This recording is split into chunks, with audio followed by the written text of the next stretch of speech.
guys, bits பத்தி நான் ரீசெண்டா பார்த்த 3 ஃபீச்சர் ஃபிலிம் நான் உங்களுக்கு இப்போ ரேட் பண்ண போறேன். ஃபர்ஸ்ட் நான் பார்த்த படம் வந்து ராட்டட்டல். அதுல ரெமீன்ற கேட் செஃப்பா மாறுற கதை. அது ஒரு ஃபீல் குட் மூவி.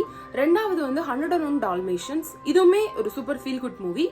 அந்த இந்த மூவில அனிமல்ஸை அதோட தோலுக்காக கொலை பண்ணி அதோட இதுல அவங்க வந்து ட்ரெஸ் தச்சுக்கிற ஒருத்தவங்கள்ட்ட இருந்து அந்த பப்பீஸை காப்பாத்துற மாதிரியான படம். மூணாவது ஹாச்சிகோ. நான் அதை ரேட் பண்ணணும் அப்படின்னா எனக்கு மூணாவது பிளேஸ் 101 டால்மேஷன்ஸ்ல கொடுப்பேன். அது எனக்கு ஃபீல் குட்டா இருந்தது. பட் அதை விட எனக்கு ராட்டட்டல் ரெமி பத்தின கதை வந்து எனக்கு அது வந்து ரொம்ப பிடிச்சிருந்தது. அதை விட அது ஃபீல் குட்லயே பெஸ்டா இருந்தது இந்த ரெண்டோட கம்பேர் பண்ணும்போது. இது மூணையும் அடிச்சு தூக்கிட்டு ஹாச்சிகோ வந்து ஃபீல் குட் மூவி கிடையாது. அது உங்களை பயங்கரமா வந்து எமோஷனலா ஆக்கக்கூடிய ஒரு படம். அது நடந்த சம்பவம் வந்து பயங்கரமா எமோஷனல் ஆக்கக்கூடிய ஒரு படம். ஹாச்சிகோ தான் என்னோட ரொம்ப ஃபேவரட்டா நான் பாக்குறேன்.